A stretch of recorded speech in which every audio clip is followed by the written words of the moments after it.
Dear friends in Christ, our good news verse for today comes from Luke chapter 11, verse 48. Consequently, you bear witness and give consent to the deeds of your ancestors, for they killed them and you do the building.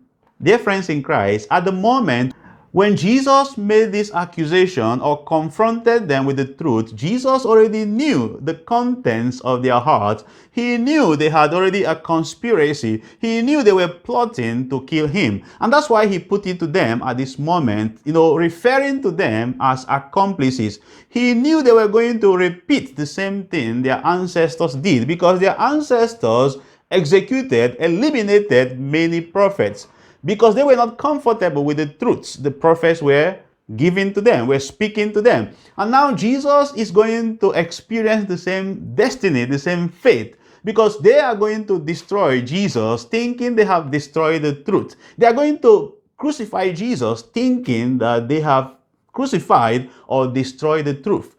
But they will not succeed. So Jesus today referred to them as accomplices.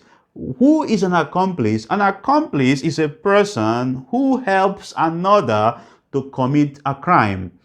There are many ways we can help one another to commit crime. And two basic ways are, number one is, direct accomplice, being a direct accomplice or being an indirect accomplice. A direct accomplice is someone who directly helps another person to commit a crime or to defend, when someone is living a bad life or doing something wrong and you keep on defending the person. We see this kind of thing in some families when a mother or a father continuously defends the child, even though they know that this person is doing something wrong, but because of the benefits they get from this person, they are not able to open their mouth and condemn whatever evil this person is doing.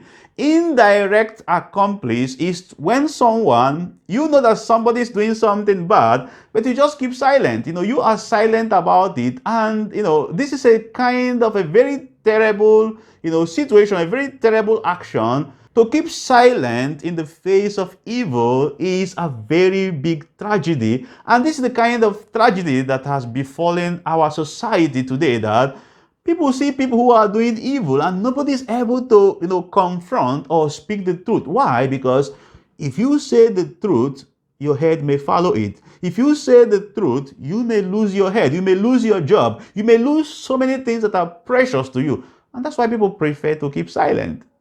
But that is not what we are called to be. Remember, as Christians, we have received triadic gift. We are prophets. We are priests. We are kings. As prophets, we are the mouthpiece of God. We must always speak the truth, irrespective of who is involved in the action. Let us decide today not to become accomplices to the evils or the crimes of other people, by not pointing them out, by not trying to change it, by not saying, brother, sister, you are not doing very well. Why not do it this way? Let me say this. It is important for us to know that, fraternal correction is also part of Christian charity. It's also our Christian obligation to correct other people. Remember what God said to Prophet Ezekiel: if your brother or sister die in sin because you did not correct the person, you will take responsibility of the sin of that person.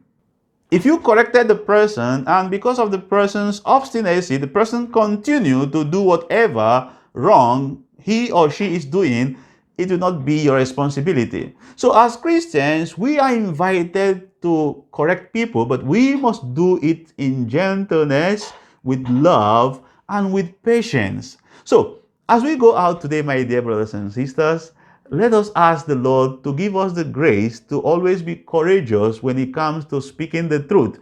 And we must not become part of those who become accomplices to the evils and the crimes and the bad actions of other people. I wish you a blessed day.